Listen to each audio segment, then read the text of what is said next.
not talking about him particular. But if you go on a podcast to degrade and belittle another group of people, that's a little move to me.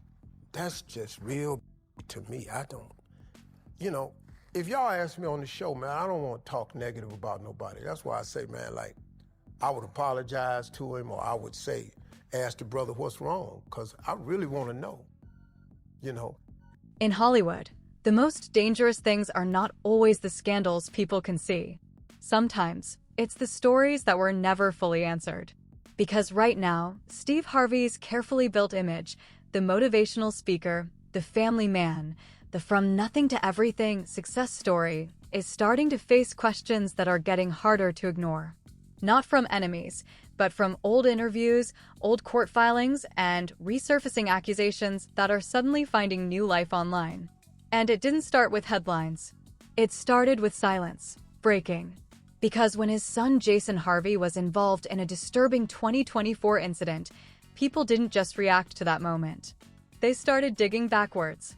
And what they found was not new. It was old conversations from Katt Williams, Wendy Williams, and even former family members, all saying things years ago that were once dismissed as drama, but now feel very different when viewed in today's context. Because the question is no longer just about what happened in 2024. It's about everything people said before it, and why those voices were ignored. From lawsuits, to family tension, to controversial claims about Steve Harvey's past, and even Marjorie Harvey's history that keeps resurfacing online. A pattern is starting to form that people can't unsee. And now the biggest question is not about success. It's about truth. What really happened behind the image of Steve Harvey's perfect Hollywood family? And why are so many old warnings suddenly starting to sound like they were never just rumors in the first place? Fire, and just like that, the story moves beyond the surface. Because once you step past the hook, you don't enter clarity. You enter layers. Layers of public image, private history, and questions that were never fully answered, but never fully disappeared either. Steve Harvey has built one of the most recognizable success stories in modern entertainment. A man who went from struggling in comedy clubs to hosting global television shows, writing best-selling books, and becoming a symbol of motivation for millions. From the outside, his story is simple. Hard work, faith, family values, discipline. A classic rise from nothing narrative that people love to believe in. But in stories like this, the surface is never the full picture. Because the more powerful a public image becomes, the more pressure it carries underneath it. And sometimes, that pressure doesn't explode loudly. It leaks slowly through time, through old interviews, through court filings, through resurfacing clips, and through moments that make people go back and re-examine what they thought they already understood. And that is exactly what's happening now.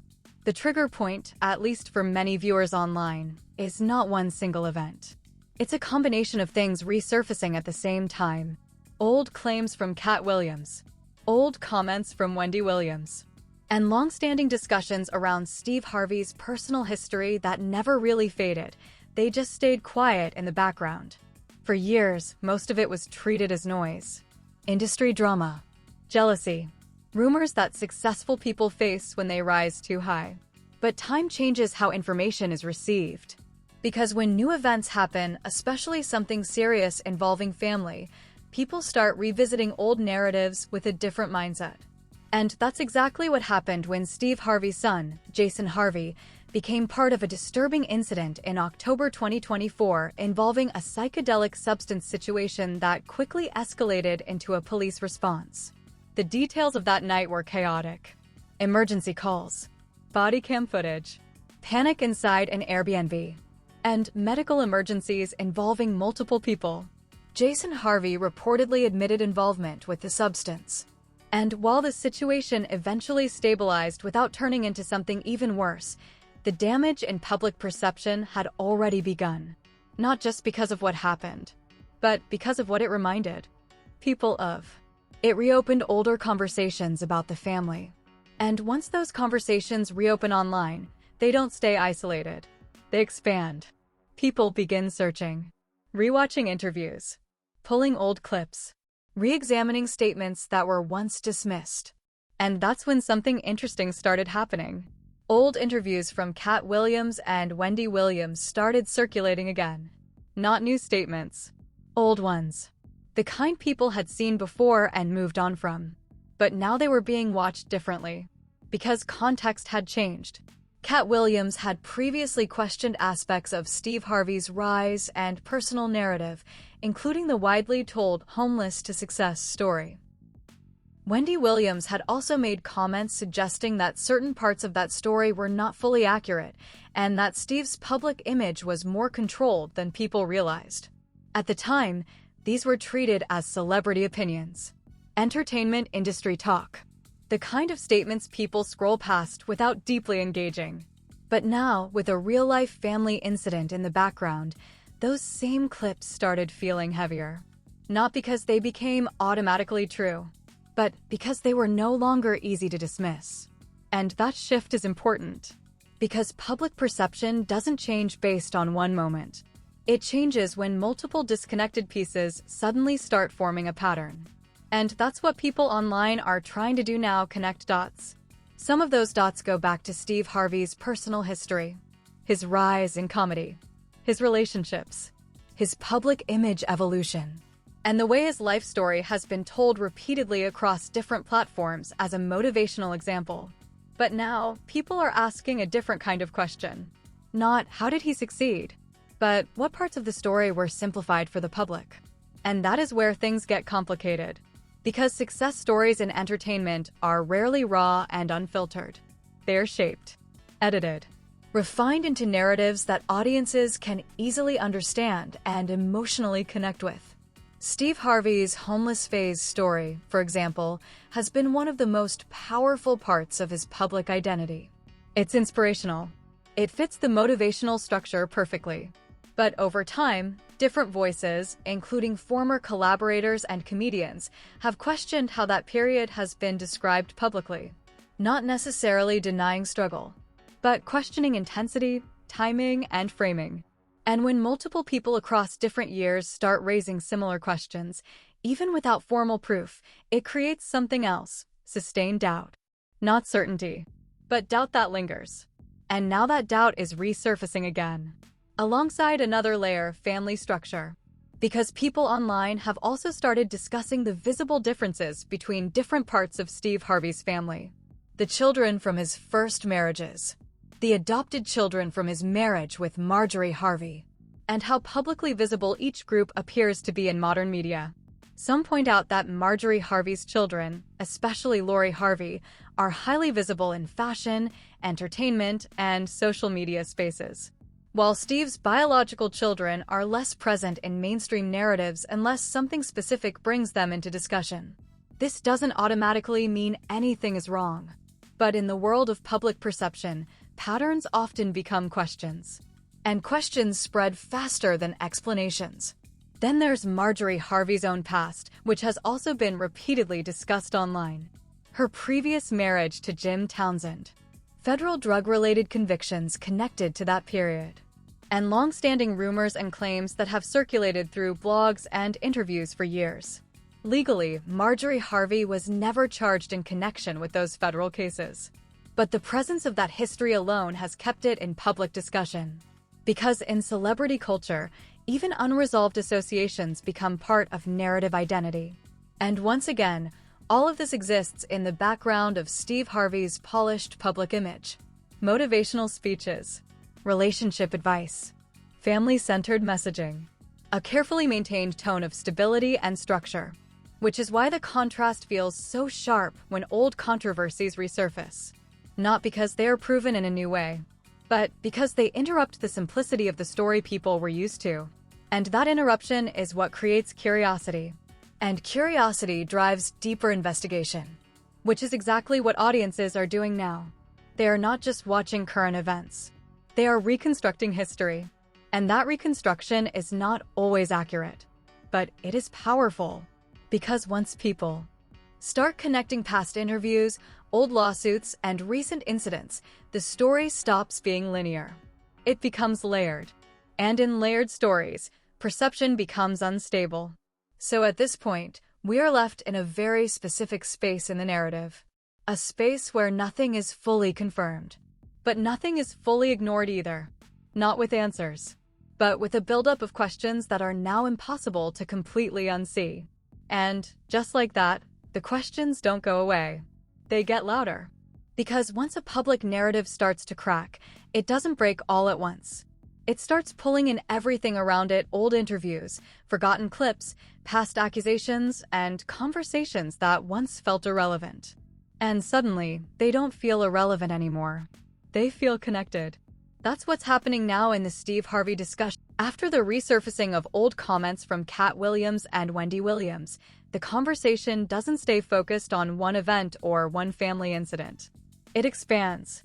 It spreads across years, across relationships, across different versions of the same public story. And the more people dig, the more complex it becomes. Because Katt Williams didn't just make vague entertainment industry remarks. He made specific claims about Steve Harvey's early career narrative, including the widely repeated homeless to success storyline that has been one of the strongest pillars of his public identity. Katt suggested that parts of that narrative were exaggerated or reshaped over time, not necessarily denying struggle, but questioning the way the story has been presented to the public.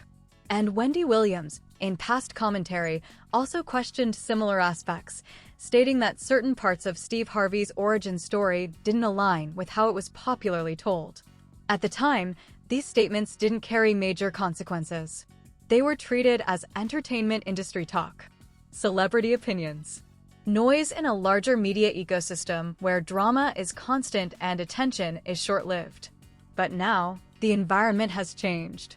Because when Jason Harvey's 2024 incident entered public awareness, it didn't just create a standalone headline. It triggered memory. And memory is powerful in digital culture. Because once people remember something, they start searching for patterns. They don't just look at one event. They look at everything that came before it. And that's when old interviews start circulating again. Clips from Katt Williams resurfacing on podcasts. Wendy Williams segments being reposted on social media. Commentary videos breaking down decades-old statements line by line. And each time they are rewatched, they gain new meaning. Not because the words changed, but because the context did. Now, instead of being isolated opinions, they are being placed alongside newer events. And that creates a psychological shift. Because the human brain naturally tries to connect dots, even when those dots come from unrelated timelines. So what starts happening online is not investigation in a strict sense. It's interpretation. People begin building narratives out of fragments. And once that process begins, certainty becomes less important than coherence. In other words, people start asking not "is this proven?" but "does this make sense together?" And that question is where everything becomes complicated.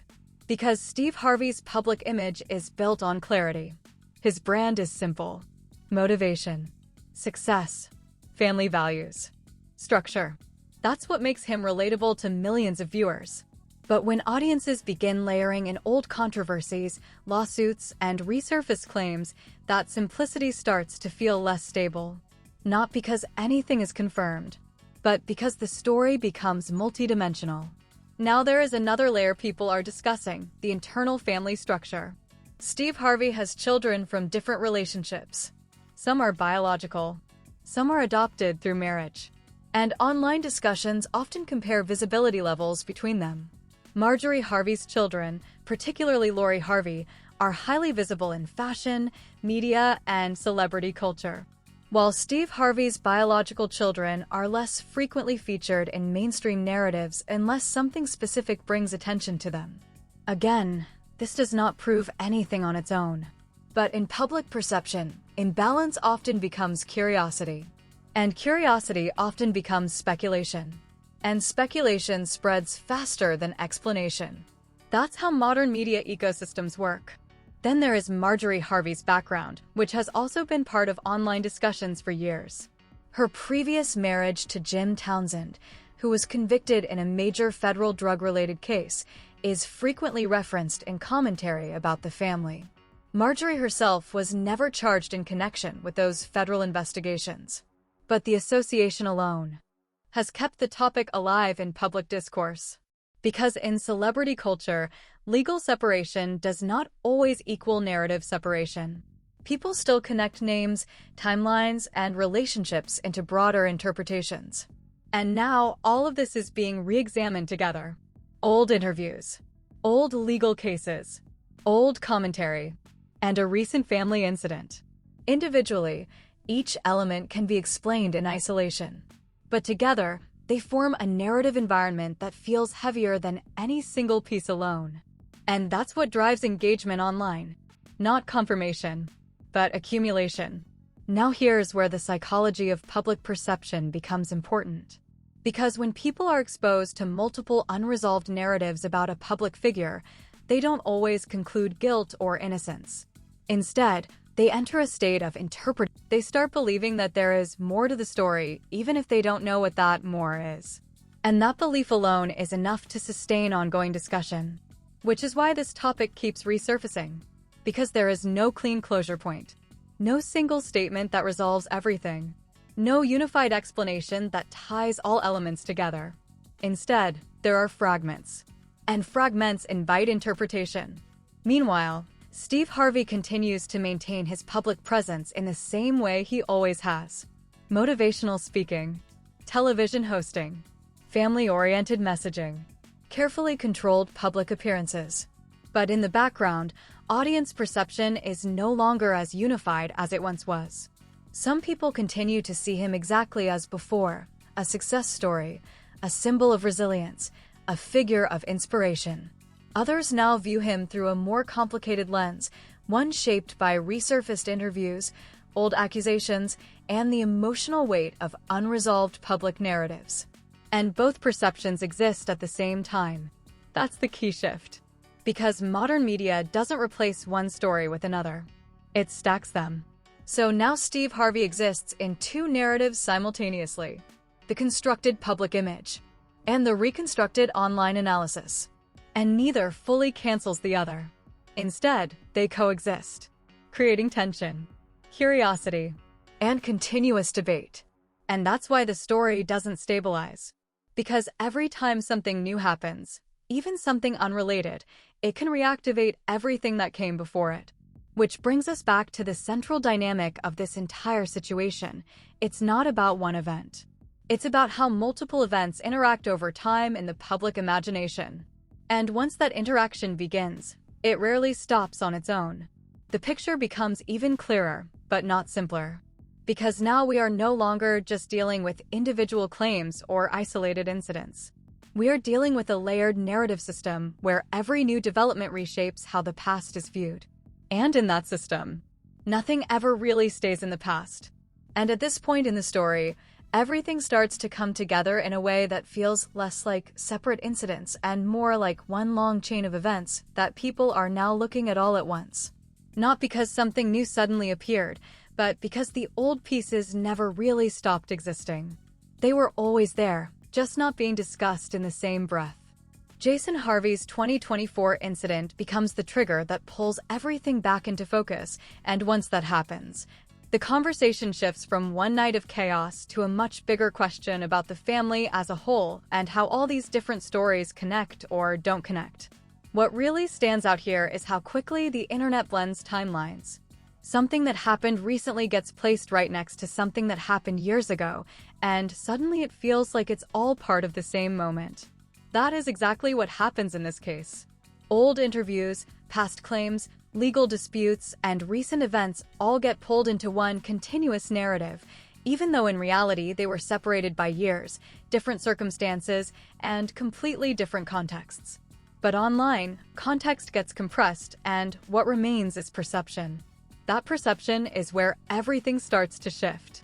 Because once people stop looking at each event individually and start looking at them together, they begin searching for patterns. Not necessarily proof, not necessarily confirmation, but patterns that feel emotionally consistent. That is why old clips from interviews start circulating again. Statements from figures like Katt Williams and Wendy Williams, which were once treated as entertainment commentary or industry talk, are now being watched with a different mindset. People are no longer hearing them as isolated opinions. They are being reinterpreted as if they were part of a larger narrative that is still unfolding. At the same time, the silence from Steve Harvey in relation to these deeper discussions becomes part of the conversation itself. Not because silence automatically means anything specific, but because in the world of public figures, silence never stays neutral. When someone who is known for speaking publicly, giving advice, and shaping narratives through communication does not directly address certain topics, people naturally begin to fill in the gaps with their own interpretations. And those interpretations vary depending on who is watching and what they already believe. This is where the idea of image starts to become important. Steve Harvey's public image is built on structure, discipline, success, and transformation. It is a story that resonates with a lot of people because it represents control over chaos, a rise from struggle into stability. But the more polished a public image becomes, the more sensitive it is to anything that feels unaligned with it.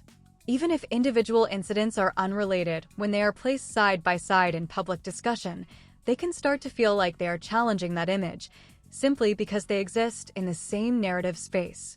Meanwhile, the internet does not wait for clarity. It does not separate confirmed information from speculation in the way traditional media once tried to. Instead, everything exists together in the same feed, the same comment sections, the same video recommendations. A lawsuit from years ago sits next to a recent viral clip. An old interview sits next to a breaking news headline. And over time, all of it blends into one evolving storyline that keeps getting reshaped by whoever is currently talking about it. That is why this situation keeps resurfacing. It is not driven by one single revelation. It is driven by accumulation. Every time something new happens, it doesn't replace what came before it. It adds to it. So instead of closure, what forms is layering. Each layer reinforces the previous ones in the public imagination, even if legally or factually they remain separate. And in the middle of all of this, there is also the uncomfortable reality that not everything here exists in clear